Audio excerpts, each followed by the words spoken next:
Ertuğrul Bey Ertokuş'un kendisiyle görüşmek istediğini bilmeli.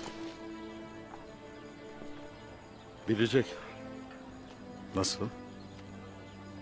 Ertuğrul Bey bugün Geyikli'nin yanına dönecekti. Doğan'ın atının ayağı tezdir. Yolda seyirtmez.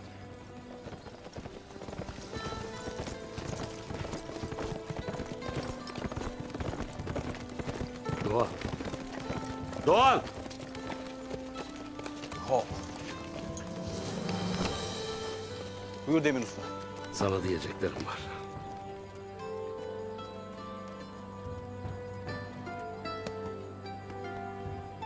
Allah sizden razı olsun Turgut Alp. Allah senden de razı olsun Halide Sultan. Ye.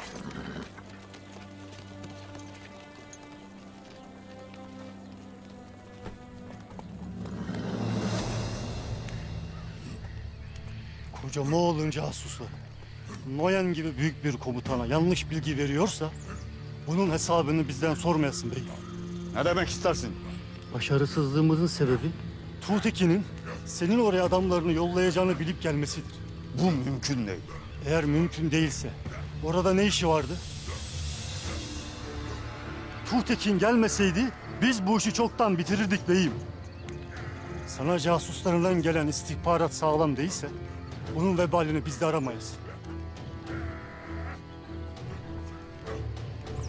Şimdi öldür bizi.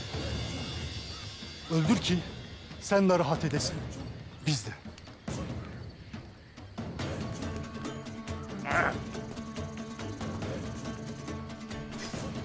Ne Konya'daki casusunu tanırım. Ne de obadakini. Hem bunlar benim de meselem değildir. Lakin casuslarından gelen istihbarata göre hareket etmeden önce dikkat et derim.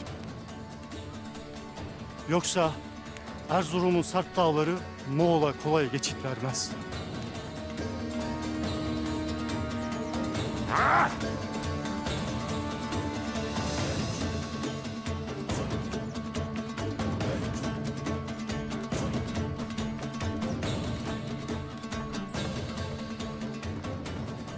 Bir gün senin dilini koparıp kendime ziyafet çekeceğim.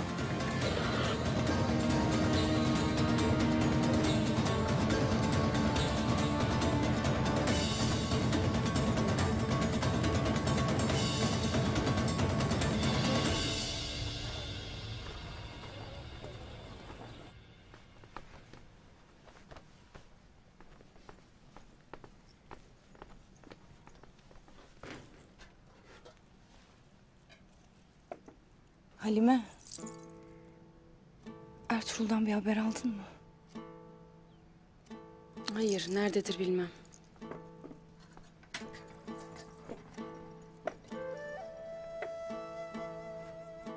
Eminim o da çok sevinecektir. Evleneceğimi duyunca. Sevinmez olur mu? Hangi ağabey kardeşinin mürüvvetini görmekten memnun olmaz? Ya sen?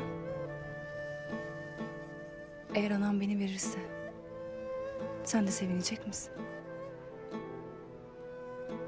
Obalar ayrıldığı vakit bir daha görüşür müyüz, görüşmez miyiz bilmem. Lakin ben seni hep iyi hatırlamak isterim Gökçe. Yaşadığımız her şeye rağmen ne olursa olsun. Peki bunu yapabilecek misin? Ya sen? Sen beni iyi hatırlayabilecek misin?